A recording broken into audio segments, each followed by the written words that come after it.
I was on my way to my daughter's house for dinner, looking forward to a cozy family night, when my lawyer texted me, "Call me right away." My heart raced. I called him immediately, and what he revealed about my daughter stunned me. You won't believe her intentions.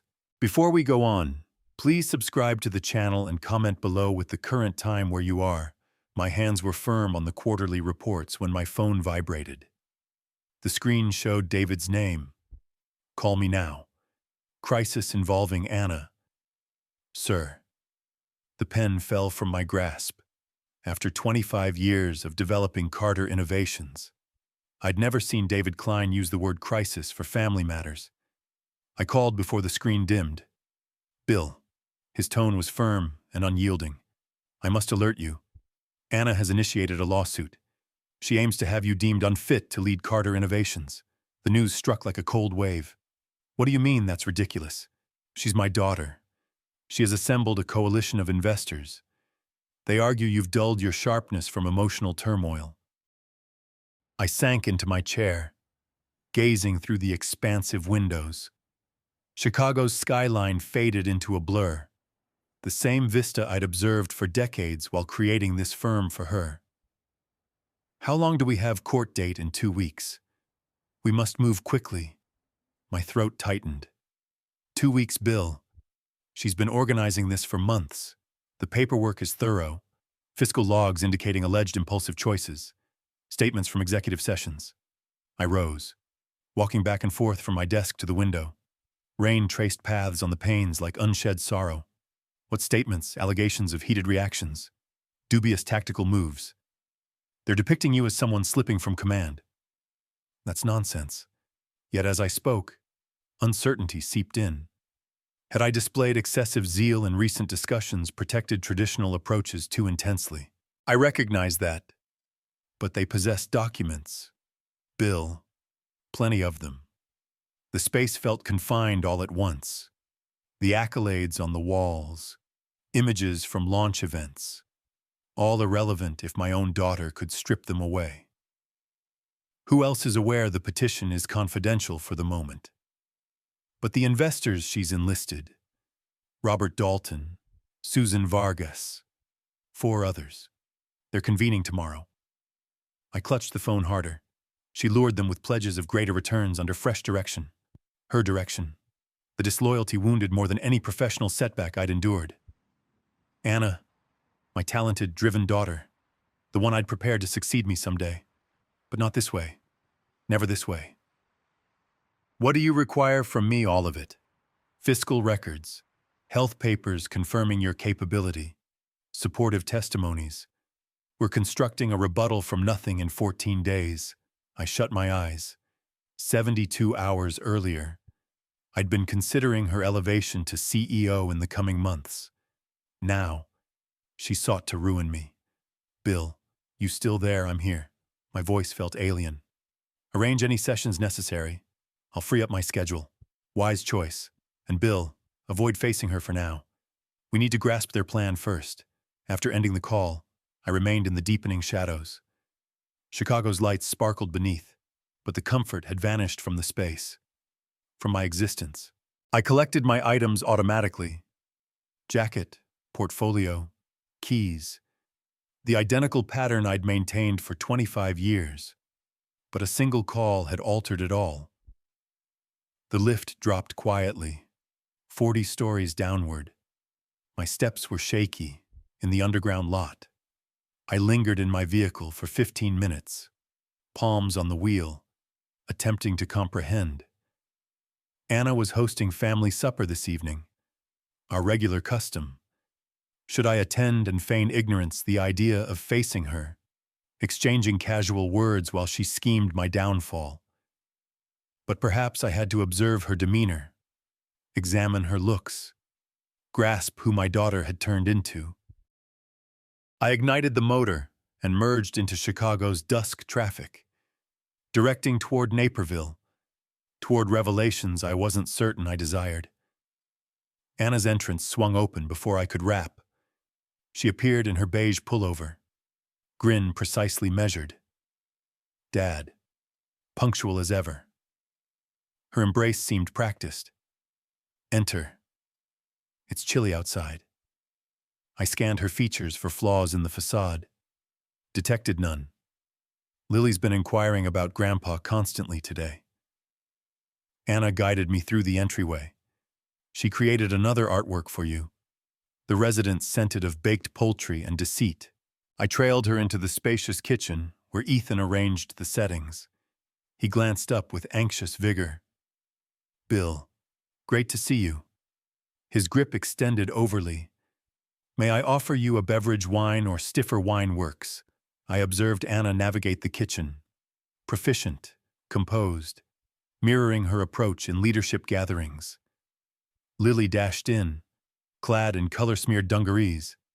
Grandpa, I hoisted her effortlessly, thankful for authenticity in this dwelling of facade. What's this about an artwork? It's us at the workplace. Look, that's you at your large desk, and that's me in the rotating seat. She presented a marker sketch to me, simple forms and hues resembling Carter Innovations' emblem. Innocent, trusting, all that her mother lacked. It's wonderful. Darling. I pecked her brow, noticing Anna observing us. A shadow crossed her face. Remorse scheme, Lily. Clean your hands for supper, Ethan stated, his pitch overly cheerful. Anna shifted between oven and surface with trained skill. Dad, you appear weary. Perhaps you ought to relax more. The weighted inquiry, I locked eyes with her. Labor maintains my acuity. Incidentally, how's the accounting division faring? She halted, ladle midway to her lips for sampling. Let's skip work talk at mealtime, since when I held my tone mild. You typically enjoy debating annual forecasts, not this evening. She pivoted back to the oven. Family moments are precious. Precious like fidelity once was. Ethan coughed lightly. Lily made that sketch during her craft session today. She's been mentioning office visits again. Perhaps next month, I replied, pondering if I'd retain an office by then. Lily ascended her elevated chair. Grandpa, can you share the tale about the initial computer witch tale, darling? When you established the firm in the shed. I eyed Anna. She was carving poultry with exact cuts. That occurred before your mommy arrived. We possessed only concepts and resolve, and Grandma Eleanor assisted. Lily contributed. The blade stopped. Anna's frame stiffened. Yes, I murmured gently. Grandma Eleanor aided with all. Quiet extended. Ethan bridged it by activating soft tunes. Something orchestral and secure. Supper advanced with contrived routine. Lily prattled about kindergarten. Ethan covered his recent design endeavor. Anna posed courteous queries about my wellness, my rest, my nutrition. Each phrase seemed like scouting. The poultry is superb, I commented. Mom's formula. Anna's tone held a sharpness. She always claimed cooking involved affection, not flawlessness. Another charged remark. Eleanor had voiced that often while urging me to reduce office hours. She was insightful on many issues. Yes, she was. Anna's utensil clinked on her dish. She grasped priorities. The charge lingered in the atmosphere. Lily glanced between us, detecting the tension. Grandpa, why are you unhappy from children's lips? I'm not unhappy, darling. Just pondering. About what? About how deeply I cherish our family meals. Anna's gaze met mine over the table. Briefly, I glimpsed the young girl who awaited by the pane for my return. But the instant faded. More wine, Ethan inquired, already grasping the container. The night progressed slowly. Dessert, brew, Lily displaying her recent sketches, standard kin customs concealing profound disloyalty. At 7:45, I rose to depart. Thanks for the meal, as usual. It was impeccable. Anna escorted me to the exit. Dad, you certain you're fine? You seem altered this night. I examined her features. The worry appeared sincere. Perhaps it was. Perhaps she'd persuaded herself this was for my benefit. I'm okay, darling. Just contemplating how vital Carter means to me, to our kin. A change occurred in her look. Barriers rising. Drive cautiously. The streets are slippery this evening. I kissed her cheek. She didn't withdraw, but neither did she incline.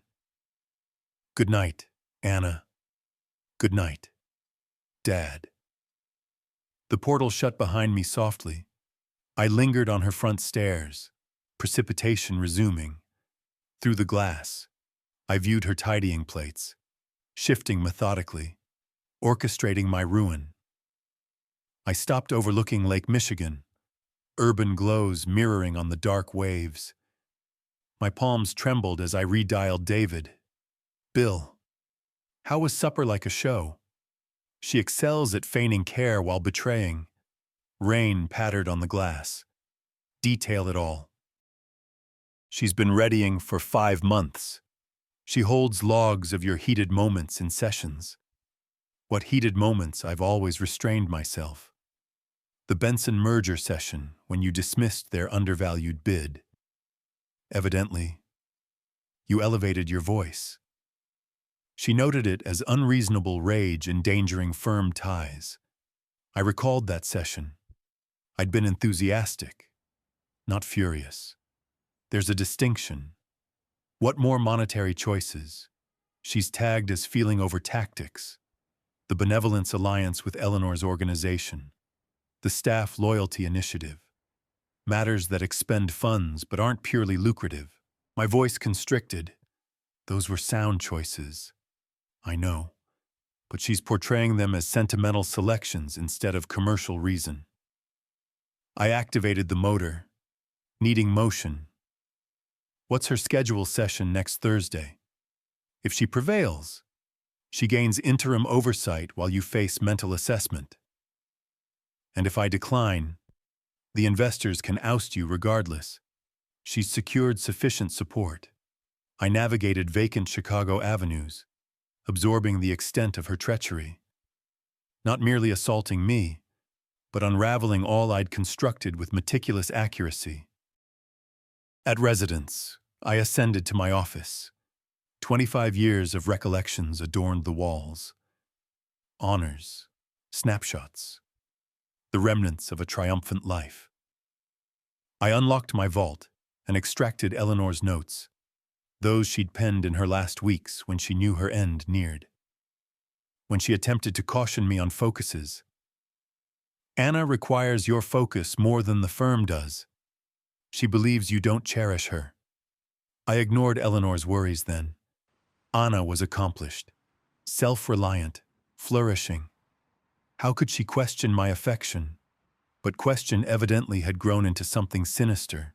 I located the file labeled Anna Personal, academic logs, evaluations, images from firm occasions where she'd positioned beside me, pleased and keen.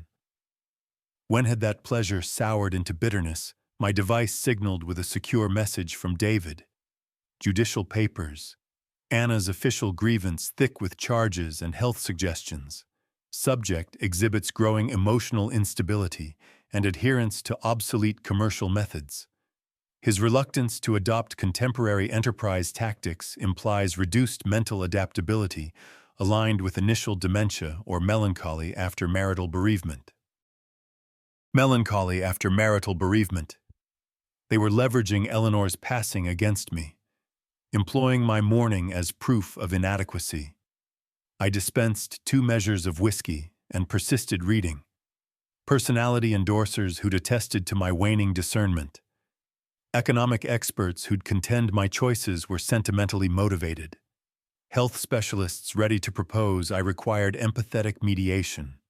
A comprehensive personality demolition, cloaked in worry for my welfare. The ingenuity was undeniable and agonizing. At midnight, I shut the device and rested in obscurity. Rain persisted on the panes. The dwelling seemed vast and vacant. Eleanor's image observed from my workstation. She'd foreseen this, had strived to avert it. She doesn't comprehend why you favor the firm over her. But I didn't favor the firm more. I directed it for her, for our kins tomorrow. Each delayed evening, each omitted meal, each concession had been for them. Somehow I'd neglected to convey that, neglected to demonstrate to Anna that my drive was affection voiced in the sole dialect I understood. Now she was uttering a distinct dialect, the dialect of enterprise conflict, and she'd mastered it proficiently. Too proficiently. I accessed my device and began noting titles of supporters, possible tactics, methods to verify my ability while dismantling her argument.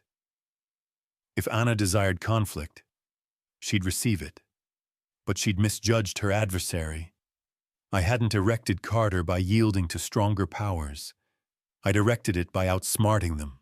The lift ascended toward Mark's level with intentional accuracy. I adjusted the case holding 3 weeks of proof. Time to cease defending. Mark Thompson's Edge Suite shared the same structure as mine. 4 floors below, identical view of Lake Michigan, differing outlook on all else. His aide gestured me in. He's anticipating you.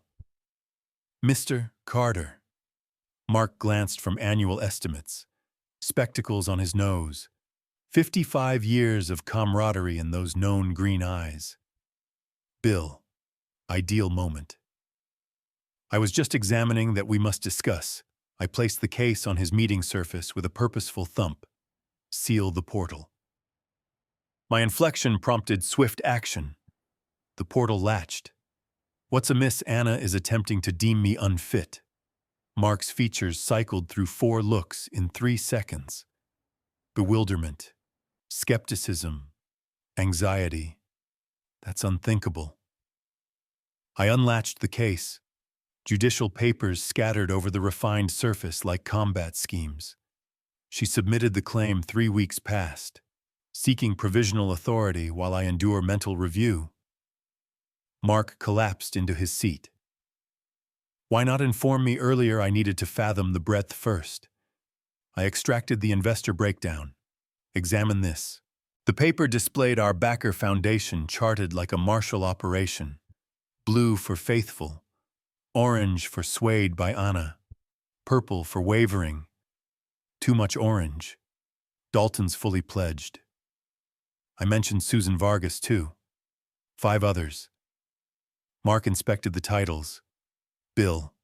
She vowed Dalton 20% return boost based on what workforce reductions. She discusses deploying robotics and mechanization. I sensed a chill in my core. That would ruin the firm ethos we cultivated for 25 years. But youthful backers don't grasp this. They solely value figures. Mark had been tracking internal exchanges. Co-originator rights encompassed entry to firm messaging networks. The data he'd amassed depicted a vivid image. Anna had been systematic. Each backer contacted with customized vows. Dalton received gain estimates. Vargas got productivity analyses. Others listened to update addresses. She's vending them a dream. I stated.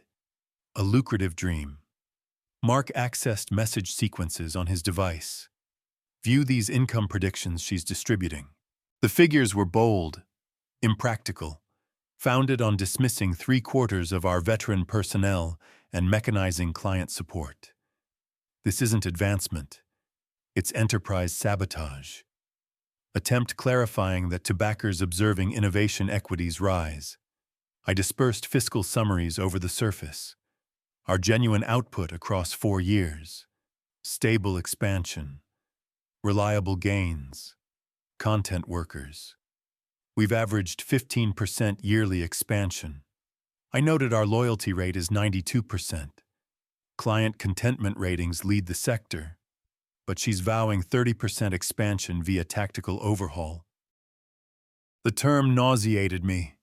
Tactical overhaul, enterprise jargon for ruining existences. What of Dalton? Is he entirely gone? Mark reclined. Perhaps not. He values enduring steadiness, but he's fearful of overlooking the subsequent major surge. Then we recall for him what befalls firms that pursue every fad. I withdrew a dossier tagged Rivalry Breakdown.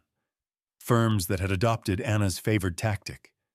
Most had collapsed within 6 years. Recall Innovatech Solutions. Mark assented somberly. Mechanized all. Share value quadrupled. Then client support crumbled. Precisely. They're valued at 25% of their zenith now. We devoted the following 90 minutes charting tactics. Which backers might be reclaimed? What proof would persuade them? How to submit our case sans appearing frantic. The downpour beyond had strengthened. March in Chicago signified perpetual overcast heavens. Ideal climate for enterprise conflict. There's additional, Mark murmured softly, her judicial counsel, Lauren Black. David updated me. She's skilled, forceful, converts tribunals into spectacle. Then we deliver her a superior performance. Mark's device signaled a schedule alert. Executive session next month. Standard annual assessment. She'll execute her maneuver there, I remarked. Unless we act beforehand. I secured the case, but retained the breakdown papers strewn on Mark's surface. Visible proof of our drive. Organize a session with Dalton, I directed, this month. Discreet meal. What's your approach, apprehension? Demonstrate him what occurs to financiers who wager against established guidance. Mark was already clutching his device. Browsing contacts, Wednesday suits, Gibson's in the loop.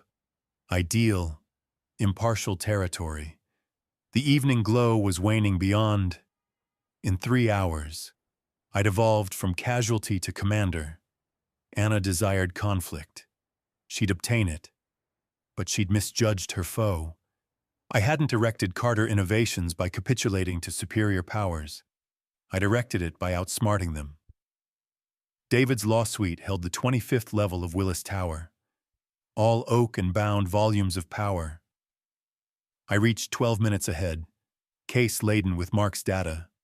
The front desk provided Java. I took it. This would be an extended dawn. Mr. Carter. David emerged in his workspace entry. Prepared for battle, his meeting space had morphed into a headquarters. Anna's suit papers blanketed one barrier. My rebuttal items claimed another. Amid them, vacant area awaiting combat designs. Reveal all, I commanded. David raised a bulky dossier. Anna's formal submission. 52 pages of indictments, proof, and health advisories. I leafed through sheets of precise personality demolition. Each fervent safeguard of firm principles recast as emotional unsteadiness. Each creative venture repositioned as fading discernment. She asserts you've disconnected from market truth. Our gains expanded 10% last year, but she claims that's from her efforts, not yours. Typical revising narrative, with herself as savior. What of her proof? David extracted a distinct pile. 5 months of records. Sessions where you purportedly exhibited unsuitable emotional replies. Fiscal choices she brands as feeling over tactics. The Benson merger. The Benevolence Alliance with Eleanor's organization. The Staff Loyalty Initiative. All solid choices. All beneficial long-term. All rejected as emotional frailty. And her judicial counsel, Lauren Black. David's look shadowed. 42 victories in 47 capability proceedings. She focuses on kin enterprise conflicts, meaning she knows how to render caring fathers appear as waning leaders. I examined Black's image on David's device. Keen traits, hunter's grin. Female who'd forged a profession on demolishing kin heritages. Lauren Black is famed for transforming court sittings into drama. Then we craft a superior narrative. David extracted our rebuttal plan. Personality endorsers, fiscal proof, health appraisals, verifying my intellectual sharpness. I've arranged mental evaluations with 4 autonomous physicians. Lab results, mental appraisal, full bodily, excess essential. Black will challenge your ability from every perspective. The paradox was acrid. At 65, I was keener than most males twice younger.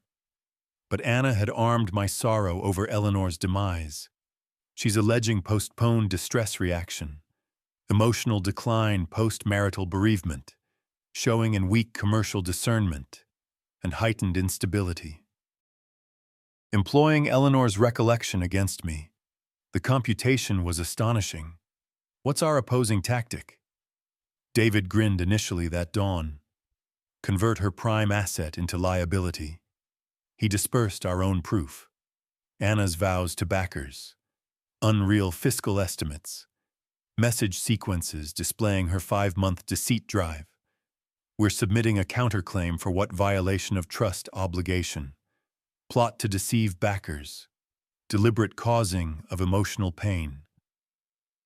The final accusation felt individual, which it was. Will it succeed?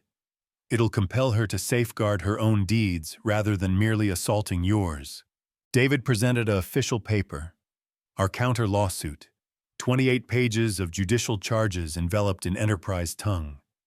She'll be enraged. Excellent. Irate individuals err. I endorsed the forms with firm palms. No quivering now.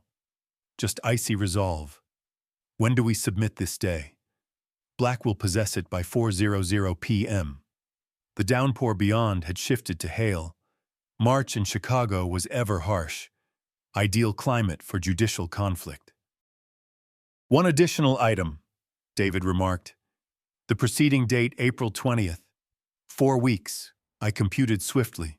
Sufficient period to ready endorsers, if we advance rapidly. David's aide rapped. Pardon, Mr. Thompson is here for the 10:45 slot. Mark stepped in bearing his own case. The coalition was growing. Fellows, he greeted, set to rescue our firm. The trio of us positioned around the meeting surface, gazing at proof of kin disloyalty scattered over refined oak. Anna desired to engage judicial games. I declared. Now she acquires to master the guidelines. Beyond, Chicago's outline vanished into gray haze. But within this space, clarity was solidifying. Conflict had been announced. Stances had been selected. Time to recall my daughter who instructed her how to battle. I reached 20 minutes prior, selecting a spot by the pane overlooking the pier's managed turmoil. April in Chicago brought hesitant spring heat. Cellars promoting early blooms under cloudy firmaments. The brew was tart, fitting. Anna materialized at 1:45 exact, attired in her slate Enterprise outfit, fortified for clash. She scanned the cafe before nearing, estimating escapes and observers. Dad. She positioned opposite me, keeping space. Appreciate your presence. Your note indicated urgency. I scrutinized her features. She seemed fatigued, slimmer than at our prior meal. Bearing the load of duplicity wasn't simple, even for her. How's Lily okay? Inquiring about you, the terms bore reproach. I was the missing grandfather, the labor addict father, the male who preferred commerce over kin, and Ethan occupied with his endeavors. Her pitch was cautiously impartial. We were skirting the genuine dialogue. 2 warriors probing guards before clashing. Anna. Why not approach me straight? A glimmer in her look. Astonishment. Culpability about what's still upholding the falsehood. Remarkable about your worries. Your concepts for the firm. Your schemes.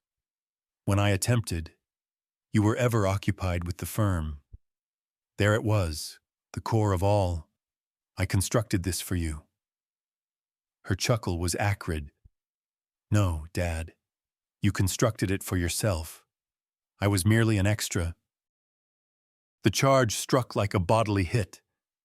That's untrue, isn't it? She inclined a head.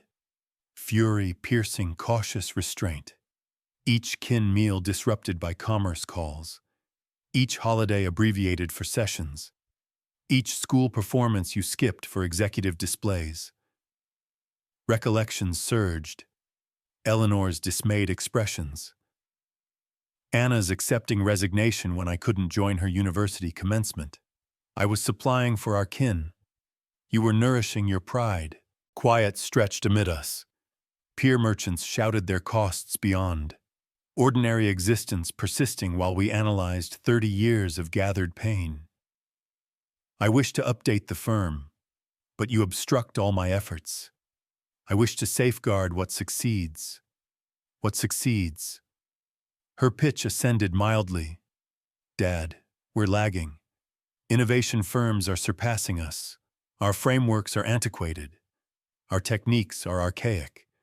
Our techniques built something enduring, something perishing. She extracted her device, displaying sector estimates, diagrams, and charts that portrayed Carter innovations as a relic awaiting oblivion. Mechanization could boost our productivity by 50%. Robotics deployment could halve running expenses. Distant labor choices could broaden our skill reservoir worldwide and remove 3/4 of our workforce meanwhile. Certain roles would be reorganized. Ruined, I concluded. You're discussing ruining lives, households, individuals who've granted us years of devotion. Her mandible clenched. Commerce isn't about devotion. Dad, it's about outcomes. When did you grow so detached? When I recognized feeling doesn't yield returns. The terms suspended amid us like a dagger. This wasn't my daughter uttering. This was another entirely. Who taught you that you did? She locked eyes straight. Each instance you selected the firm over us. Each instance you demonstrated that triumph mattered more than individuals. I sensed something fracture in my breast. Not fury, not disloyalty, comprehension. You never intended many things. Dad. She assembled her device and bag. But aims don't alter outcomes. Anna. Hold. She rose, gazing down at me with Eleanor's eyes in an unfamiliar visage. I'm not the young girl awaiting by the pain anymore. I don't require your endorsement. I don't require your consent. And I don't require your firm. But you desire it. I desire to rescue it from you. She rotated and proceeded toward the egress, footwear tapping on timber floors. At the threshold, she halted. Convey my affection to Lily. Then she vanished, merging into the pier throng. I remained solitary with chilled brew and chillier comprehension. My daughter wasn't merely seizing my firm. She was exacting vengeance for 30 years of sensed disregard. And perhaps she was correct. The tribunal stairs were damp from dawn downpour. I mounted them gradually, case in palm, observing Anna's judicial group organized like hunters. Lauren Black positioned at their hub, keen attire shining under gray Chicago firmaments. Anna donned indigo, modest, capable, the lovely daughter shielding kin holdings from a waning leader. She avoided my gaze. Within, the tribunal hummed with subdued vigor. Backers occupied the seats. Commerce journalists, inquisitive counselors attracted by kin spectacle enacted publicly. David contacted my limb. Recall, remain composed, respond distinctly. Judge Patterson summoned order, 75 years old, gray locks, repute for straightforward hearings. Docket 2025, 428. Carter versus Carter Innovations Incorporated. Lauren Black ascended like a lunging viper. Your Honor, this matter involves an elderly director whose discernment has been impaired by sorrow and obstinacy. She advanced towards the panel enclosure, motioning gracefully, spectacle artistry posing as judicial contention.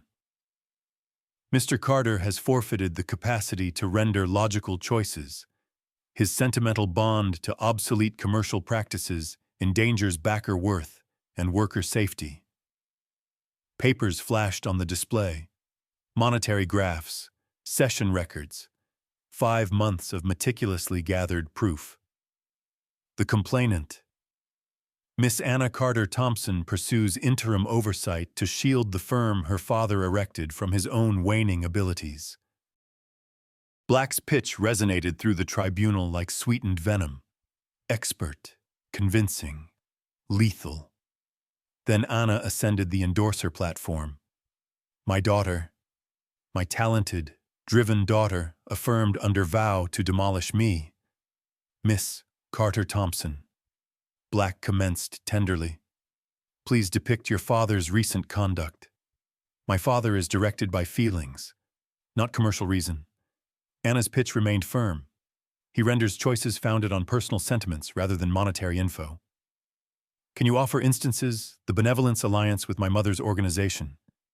It expends us $150,000 yearly with no quantifiable yield. When I proposed reallocating those resources, he grew disturbed. Disturbed, Eleanor's recollection diminished to a budget entry. What of tactical planning? He declines to contemplate mechanization or robotics merger.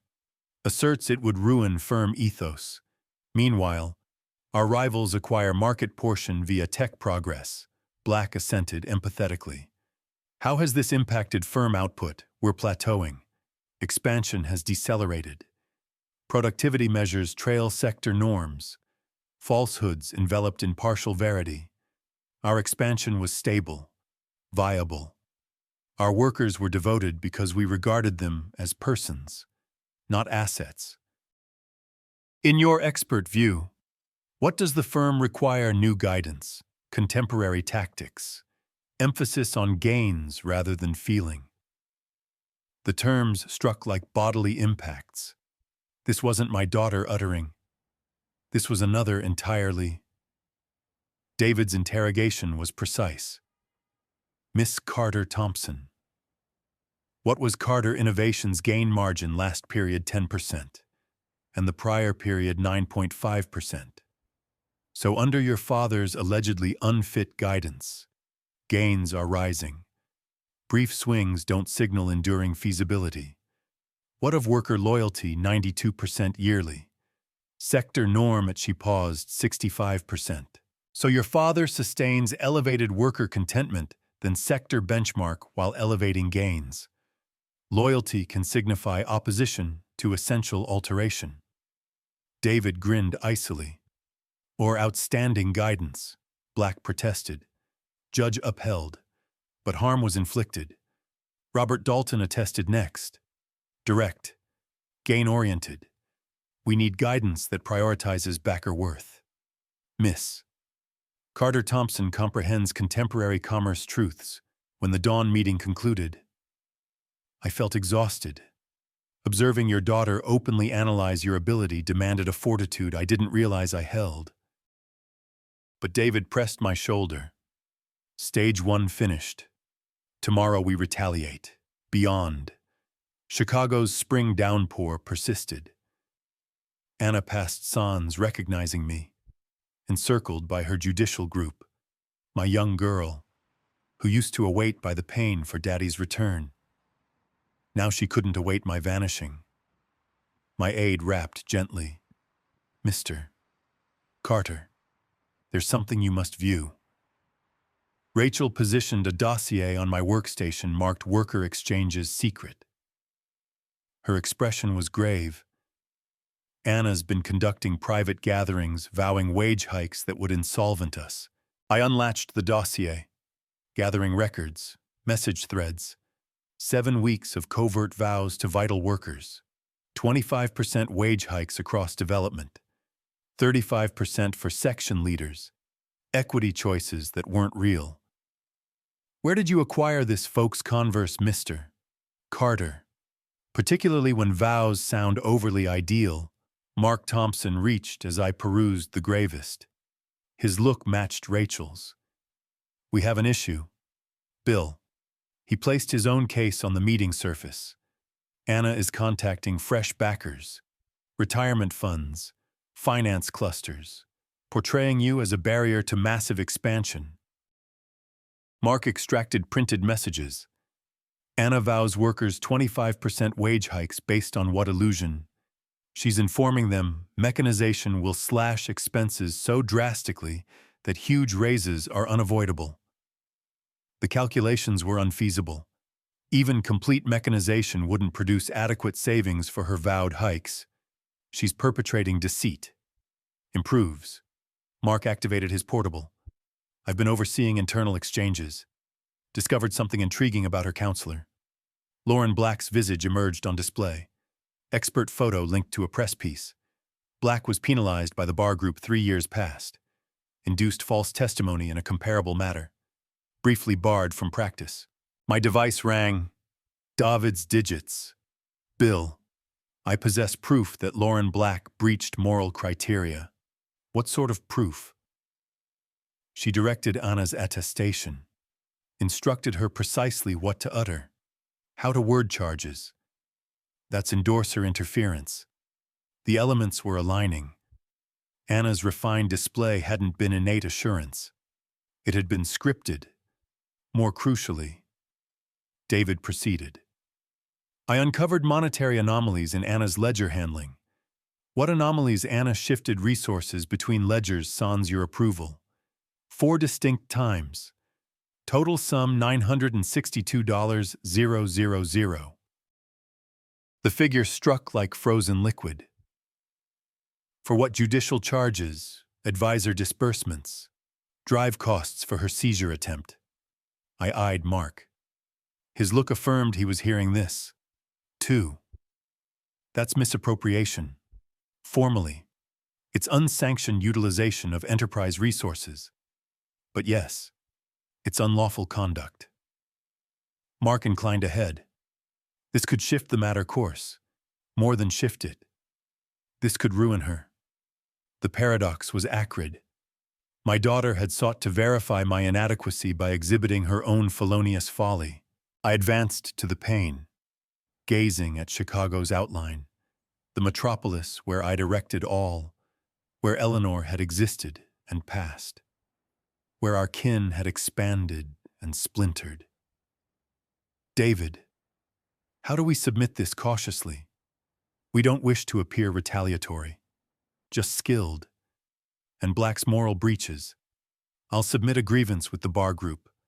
Concurrently submit proof to the judge." Mark was arranging papers across my meeting surface. Monetary logs, worker exchanges, message sequences displaying Anna's duplicity. "The query is timing," I remarked. "Next proceeding is Tuesday. Black will anticipate us on guard again. Instead, we assault." I examined the proof scattered in my suite. 25 years of erecting a firm, and my daughter had attempted to demolish it with 5 months of falsehoods. But falsehoods ultimately expose themselves. Organize a gathering with our personality endorsers. I desire them ready for forceful interrogation. Mark assented. "Already handled. Susan from bookkeeping, Daniel from development. They'll attest to your skill and her deceptions." What of the workers she vowed to most are perplexed?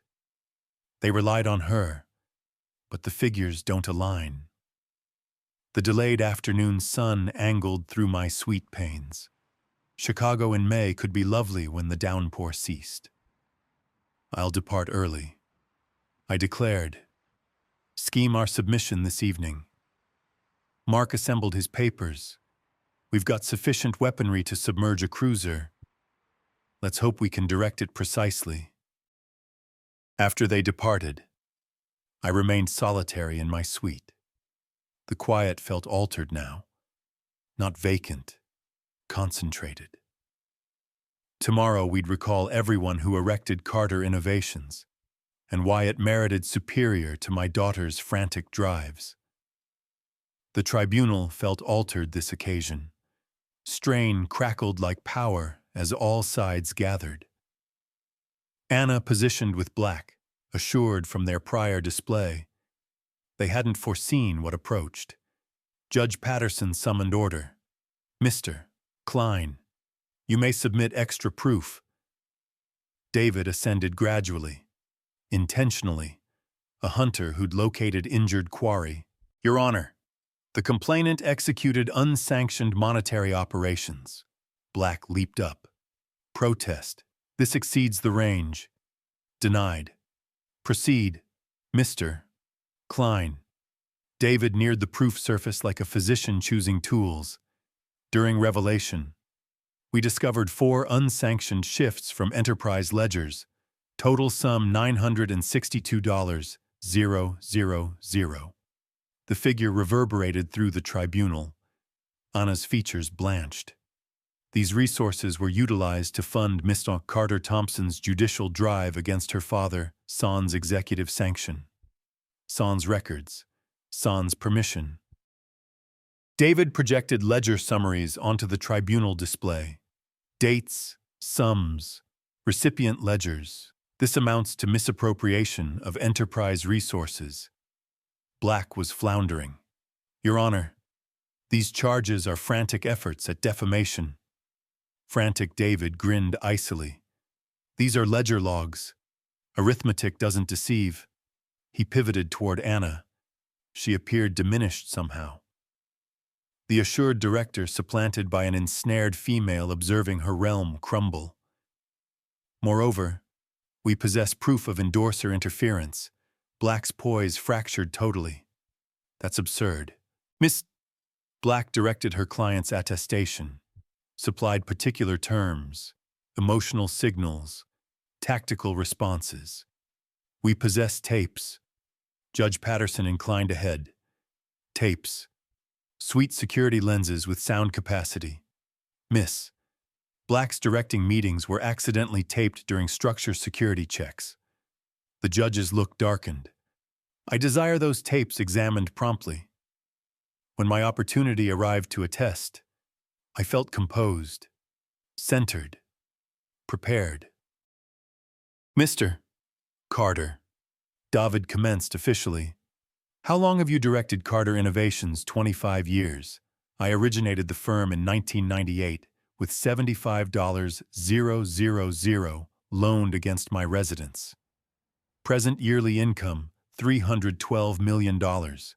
Net gain, $34.8 million. Worker tally. Have you been deemed unfit by any health expert? No. I experienced thorough appraisal last month. Intellectual function exams. Mental evaluation. Bodily check. All outcomes normal for my years. David submitted my health summaries. Clear health approvals from 4 autonomous physicians. "In your expert view, why is your daughter pursuing this judicial action?" I eyed Anna. She was gazing at her palms, unable to lock eyes. "She thinks I've favored firm ethos over utmost gains. She desires to deploy mechanization and expense reduction steps that would eradicate positions and lessen worker perks. Is gain maximization ever the right commerce tactic? No.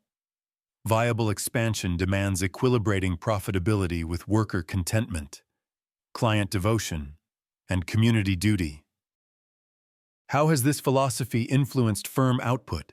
We've sustained reliable expansion for 25 years. Worker loyalty surpasses sector norms. Client contentment ratings stay in the 97th percentile. David assented.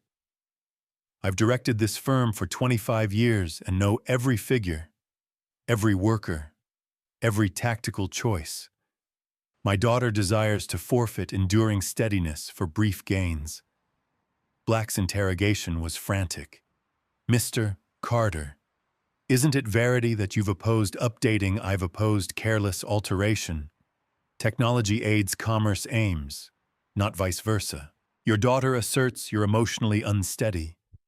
My daughter is youthful and restless. She mixes zeal with unsteadiness, belief with obstinacy.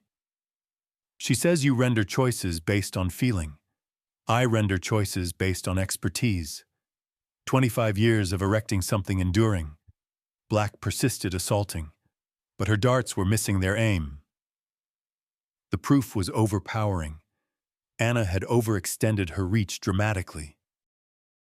When Dalton attested again, his assurance had dissipated. I may have been excessively hopeful about estimated yields. Are you still backing Miss Carter Thompson's guidance bid? Extended pause. I'm reevaluating my stance. Black's final contention sounded empty. Despite these claims, the central matter persists. Mr. Carter's opposition to essential updating. But David's reply was precise. The central matter is whether a daughter can pilfer her father's firm through falsehoods, misappropriation, and endorser interference. Judge Patterson's features were stone. Order in the tribunal, given the grave claims of monetary wrongdoing and possible moral breaches. This matter needs further examination. Anna finally eyed me. Her gaze was Eleanor's gaze, brimming with bewilderment and dread. The tribunal will reassemble in 2 weeks for ultimate ruling. As the tribunal cleared, Anna neared gradually. Dad. For an instant, she resembled the young girl who requested bedtime tales. I never intended for it to escalate this much. But it did. Darling, it did. She departed with her damaged judicial group, leaving me solitary with the debris of our kin. Triumph felt empty when it signified demolishing your own daughter. All rise for the Honorable Judge Patterson. The tribunal ascended, united. Backers, counselors, kin members who'd become outsiders. I sensed Mark's comforting presence beside me as the judge arrived with the gravity of verdict. Judge Patterson positioned behind his platform, papers organized with judicial exactness. Please sit. The quiet was total. 4 months of kin conflict reduced to this instant, in the affair of Carter versus Carter Innovations Incorporated. I have attained my ruling. My pulse pounded against my chest. Across the passage, Anna sat stiff in her seat, Lauren Black's palm on her shoulder. After examining all proof, attestation, and records, the tribunal finds no basis for deeming Mr. Carter unfit to handle his commerce affairs. Relief surged through me like tepid liquid, but it felt empty. Furthermore, the proof of monetary anomalies and possible endorser interference raises grave concerns about the complainant's behavior. Anna's shoulders drooped. The battle escaped her entirely. The matter is rejected. Mr. Carter keeps complete oversight of Carter Innovations Corporation. Mark inclined ahead. Fairness has triumphed. But fairness felt detached when it signified demolishing your daughter. David shook my palm expertly. Felicitations, Bill. Your ability has been justified. Justified. The term savored acrid. Across the tribunal, Robert Dalton was already advancing toward us, opportunistic as ever. Mr. Carter, I wish to convey my complete trust in your ongoing guidance. Yesterday he supported Anna's upheaval. Today he was my devoted backer. Of course. Robert. Commerce as standard, Lauren Black assembled her papers with automatic exactness. Her profession had sustained a major setback. Anna sat immobile, gazing at her palms. The tribunal began emptying. Journalists jotted notes. Backers murmured tactics. Ordinary folks resuming ordinary existences after observing a kin rend itself asunder. But I couldn't stir. Triumph should savor superior to this. Mark contacted my limb. You did what was necessary. Did I, or did I just verify Anna correct about my focuses? You shielded what you erected. What we erected. The firm was secure. My repute undamaged. The backers comforted. All I'd battled for preserved. Accept my bond with my daughter. Anna rose gradually. Gathering her bag, Ethan lingered by the tribunal portals, relief clear on his features. The trial was concluded for him, too. But she appeared so diminutive, so vanquished. I made a choice that astonished even me. Anna. She pivoted, eyes rimmed red but arid. No tears remaining. Dad, this doesn't need to be the conclusion of our narrative. Something glimmered in her look. Hope. Dread. I forfeited all. No, you merely forfeited a skirmish, not the conflict with existence. Mark was observing us cautiously. David feigned organizing papers while eavesdropping. Can we converse privately? Anna glanced at Ethan. He assented encouragingly. Not here, she murmured quietly. Bruce someplace impartial. I require time to absorb this. Of course. But I advanced nearer. You're still my daughter. You're still talented. You're still able of grand things. Her poise fractured mildly. Even after all I did. Especially after all you did. It demanded bravery to contest me. Even if the manner was erroneous. She eyed me with Eleanor's gaze, perplexed and wounded, but perceiving something fresh. I will contact you next month. It wasn't much, but it was a commencement. As she departed with Ethan, I felt something unanticipated. Not triumph, not justification. Hope. The firm was mine. The kin could still be rescued. And perhaps, just perhaps, we could erect something superior united. 12 days of anticipation had guided to this seat overlooking Lake Michigan. The waves glittered in delayed afternoon sun. Chicago's outline ascending like vows behind the foliage. I'd reached early, needing period to ready. This dialogue would decide if we possessed a tomorrow or just a judicial yesterday. Anna emerged at 2:45, strolling gradually across the turf. She donned denims and a plain pullover. No commerce fortification. No protective barriers. Just my daughter. Dad. She positioned beside me, keeping cautious space. Appreciate your presence. I've been contemplating what you uttered at the tribunal. The lake splashed against the bank. Runners passed. Ordinary existence persisting while we tried to reconstruct ours. Dad. I never sensed like you were proud of me. The terms struck like bodily impacts. Anna. Each accomplishment felt unseen.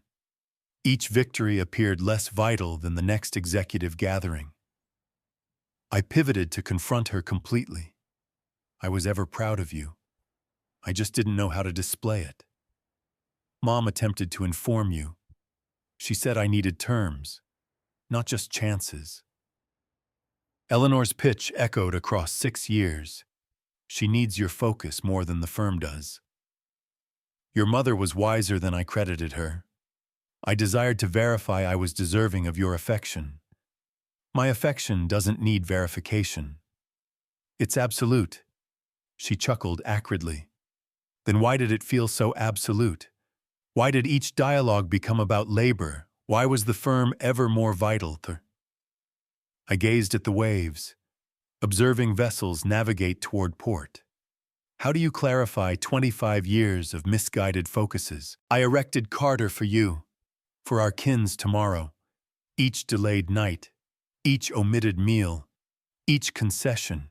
I thought I was providing protection, but you were also providing separation. Yes, I was. The confession felt like liberating retained breath. I mixed providing with nurturing, triumph with affection. Anna's gaze filled. I needed my father, not a patron, and I needed to learn the variance. Quiet stretched amid us, not awkward now, sincere. When I submitted that suit, I wasn't just battling for the firm. I was battling for acknowledgement. For confirmation that I mattered to you. You've ever mattered. I just displayed it poorly. She wiped her gaze with her hands back. I nearly demolished all. No. You nearly rescued us. How can you utter that I misappropriated funds? I deceived backers. I tried to have you deemed unfit. You compelled honesty. You made us confront what was fractured. The lake mirrored afternoon clouds. Chicago in early summer felt brimming with potential. What occurs now? She inquired. That hinges. Do you still desire to update the firm? You'd rely on me with that. What do you say about joint guidance? Anna stared at me. Are you prepared to rely on me with portion of the firm? I'm prepared to rely on you with the firm's tomorrow. Her breath halted. Meaning co-directors. Your novelty. My expertise. Alliance instead of conflict. You'd do that after all because of all. You were correct about updating. I was correct about ethos. Together, we could erect something Eleanor would be proud of. Anna rose, pacing to the lake's rim. I observed her absorb the offer, seeing Eleanor's deliberation in her motions. Complete alliance, equal power,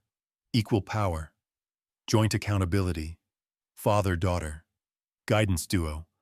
She pivoted back. What of the executive marks already supportive? The backers desire steadiness and expansion. We can supply both. And the workers, they'll honor the Carter title. Both of us. She returned, positioning nearer this occasion. I have stipulations. State them. Complete openness. No choices sans discussion. Contemporary tech deployment. Worker gain distribution program. Assented. My stipulations. Sustaining firm ethos. Incremental alterations. Not drastic. Kin time shielded. Kin time weekly meals. No commerce discussion during Lily's bedtime tales. Eleanor's organization persists. Anna grinned for the initial occasion in months. Agreement. I extended my palm. Allies. She grasped it firmly. Allies. Then she astonished me by inclining a head, embracing me tightly. I cherish you, Dad. I cherish you too, darling. I ever have. We embraced each other by Lake Michigan as the afternoon waned. Father and daughter becoming something fresh. Commerce allies. Kin. Tomorrow. The kitchen scented like Eleanor's preferred formula. Anna shifted between oven and surface with trained proficiency. But tonight felt altered. Festivity in each motion. Dad, I made your preferred meal. I reached bearing a packaged item and my grandfather's grin. Something sense like your mother's cuisine. Identical formula. Identical affection. The surface was arranged formally but warmly. Lights, fine porcelain. The type of care reserved for unique events. Lily bounded into this space clad in a gown with color stains. Grandpa. Lily, Grandpa brought you something unique. I presented her the packaged item. She ripped through wrapping with 5-year-old zeal, disclosing a small enterprise outfit for when you're set to direct Carter. Lily chuckled, pressing the small coat against herself. Will I be the leader someday, darling? Someday you might be. Ethan appeared from his workspace. Design schemes under his limb. I'm pleased we're one kin again. So am I. I meant it fully. Meal dialogue flowed naturally. Lily prattled about kindergarten. Ethan discussed his recent endeavor, a youth gallery in the city. Anna shared initial schemes for Carter Innovations' tech updating, incremental deployment. She stressed, honoring current personnel while enhancing productivity. The finest of both realms, I assented. After sweet, Anna produced a folder. Set to formalize this. The alliance pact was graceful in its plainness. joint power, complementary duties, conflict settlement rules, all two obstinate commerce leaders required to collaborate. Lily, are you not unhappy anymore? I gazed down at my granddaughter, who was watching us with youthful insight. No, darling. Now Grandpa is joyful because Mommy and Grandpa are companions again, because we're kin again. I endorsed the papers with firm palms. Anna followed, her endorsement bold and assured. Ethan produced sparkling wine from the cooler. I thought we might commemorate. Ideal timing. We positioned in the eating space. Vessels elevated. 4 generations of kin. Yesterday, today, and tomorrow. United again. To Carter Innovations Fresh Tomorrow, Anna announced. To kin alliances, I appended to not battling anymore, Lily added solemnly. We chuckled, clinking vessels carefully to include her fruit drink. Ethan elevated his vessel higher. To Eleanor, who would have adored witnessing this instant to Eleanor. We repeated. I sensed her presence in the space, in Anna's grin, in Lily's chuckle, in the potential of mending. The sparkling wine savored like optimism. What occurs Wednesday? Lily inquired. Wednesday. Mommy and Grandpa go to labor together, Anna clarified. Like a duo, precisely like a duo. I hoisted Lily, rotating her softly. The finest duo in Chicago. Beyond. Autumn was commencing. Extended days. Tepid nights. Fresh potentials. Within. We were commencing. 2. Not the identical kin we'd been before the conflict. Something superior. Something sincere. As dusk deepened, we shifted to the lounge. Lily displayed me her recent sketches. Anna and Ethan schemed next month's timetable. Simple home instance that felt deep after months of judicial conflict. At 7:30, I readied to depart, arms laden with Lily's artwork, heart laden with potential. See you Wednesday, Allie, Anna uttered. See you Wednesday, daughter. The journey home guided me through Chicago's known avenues, past Carter Tower, past the tribunal where we'd battled, past Navy Pier where Verity had first surfaced. All of it guiding to tomorrow, to alliance, to kin, to the tomorrow Eleanor had ever imagined for us. I stopped in my Lincoln Park driveway and lingered for an instant gazing at Lily's sketches. Simple forms labeled Grandpa and Mommy laboring together at large desks. A 5-year-old's vision of unity. Ideal commerce scheme. If you enjoyed this tale, please like this video, subscribe to the channel, and share your thoughts on this tale in the comments. To hear the next tale, click on the box on the left.